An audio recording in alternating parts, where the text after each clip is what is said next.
Au sujet du GLP-1, et si on se posait la mauvaise question depuis le début?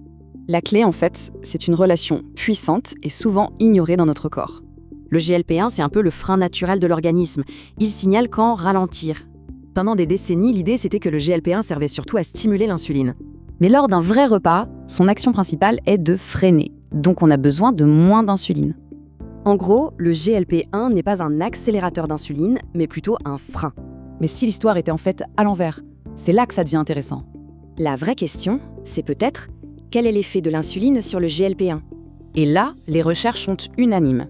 Chez les personnes insulino-résistantes, il y a un souci.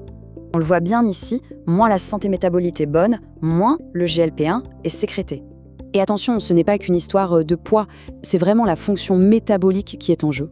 Un indice super important nous vient d'une étude de 1996. Regardez bien. Le signal GLP-1 chute chez les femmes obèses, mais seulement après le repas riche en glucides. Alors comment ça s'explique? Eh bien, les cellules qui produisent le GLP-1 écoutent l'insuline. Mais si elles sont bombardées d'insuline tout le temps, elles deviennent résistantes, comme les autres cellules. Et c'est le début d'un vrai cercle vicieux. Les freins naturels du corps ne répondent plus. En bref, trop d'insuline, moins de GLP-1. Du coup, les nutriments arrivent trop vite, faisant monter l'insuline. Alors, les médicaments GLP-1 dans tout ça, à quoi servent-ils vraiment?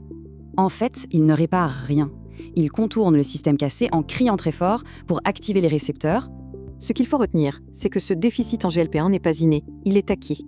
Ça ouvre une piste vraiment intéressante pour restaurer notre système naturel, non?